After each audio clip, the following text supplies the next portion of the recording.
బట్టి అనేక మంది ప్రపంచ నాయకుల్ని కలిసి సంప్రదింపులయ్యారు.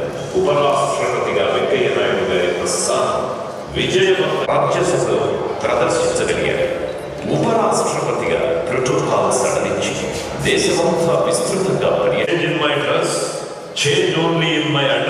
అంటూ చమత్కరిస్తూ తమ అభిమతాన్ని సగర్వంగా మాట్లాడాలన్నా, పంచకట్టుతో కనిపించాలన్నా చాలా ఇష్టం.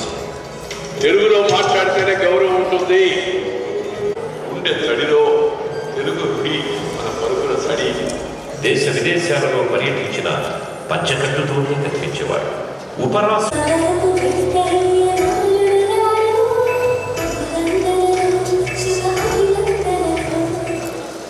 ఏం పట్టేస్తాడు వా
వేదిక మీద ఉన్న పెద్దలందరినీ కూడా పుస్తకాన్ని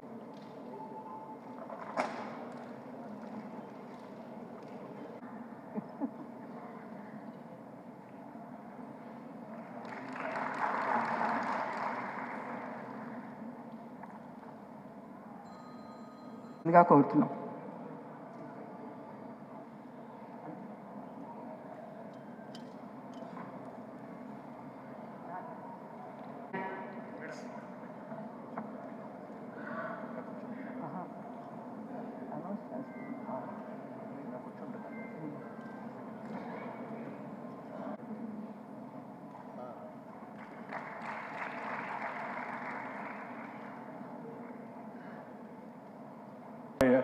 అలాగే అని చెప్పాను.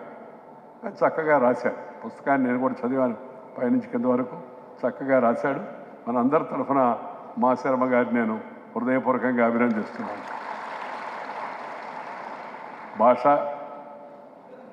అలాగే సంస్కృతి, సంస్కారం, చారిత్రక పరిజ్ఞానం ఇవన్నీ తెలిసినవాడు కాబట్టి ఆయన పుస్తకాన్ని చక్కగా తీసుకొచ్చాడు. నేను ఇవాళ మీ ముందు చెప్పదలుచుకుంది ఒకటే, ఎవరైనా ప్రజా జీవితంలో రాదలుచుకున్న వాళ్ళు ముందు కష్టపడడం నేర్చుకోవాలి. కష్టపడే ఉండాలి. రెండోది నమ్మిన సిద్ధాంతానికి కట్టుబడి ఉండాలి. మూడవది సంస్కారవంతమైన వ్యవహారం పబ్లిక్లో చేయాలి.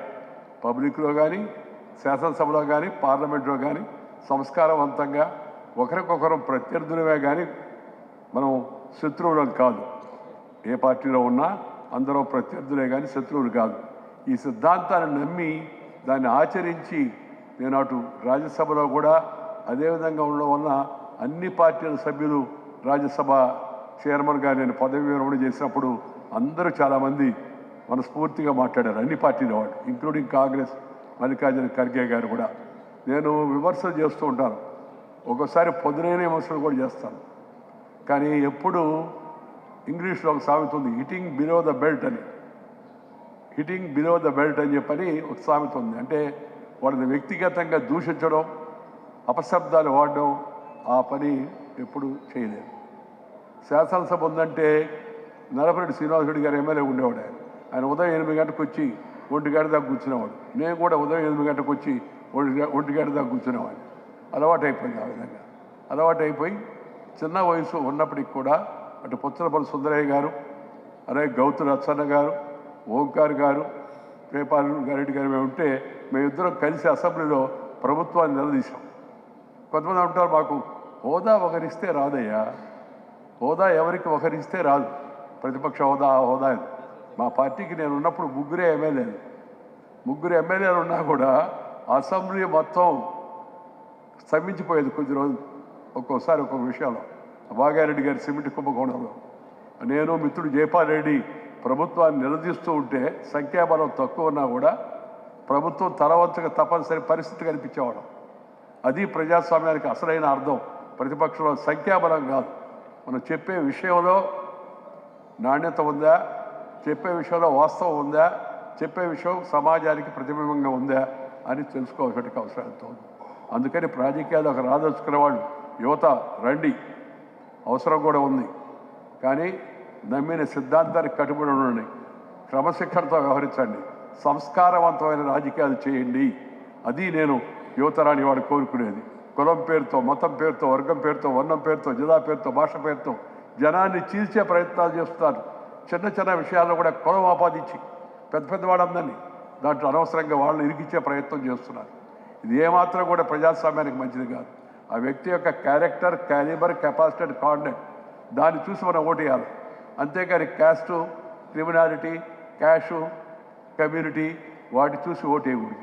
వేస్తే ప్రజాస్వామ్యం బలహీనపడుతుంది. 4 C's అంటాను నేను ఇప్పుడు: character, calibre, capacity and conduct, discipline, dynamism, dedication and devotion. ఇవి కానీ మనం పాటిస్తే ప్రజాస్వామ్యంలో ప్రతి ఒక్కరూ ఏ పార్టీకి చెందినవాడైనా ప్రజాస్వామ్యం గట్టిగా నిలబడుతుంది. రాష్ట్ర ప్రతిష్ట, దేశ ప్రతిష్ట కూడా మరింతగా ఇనుమడిస్తుందని చెప్పి మీ అందరికీ నేను మనం చేస్తున్నాను. ఇవాళ నేను చిన్న వయసులో నాకు అవకాశం వచ్చింది.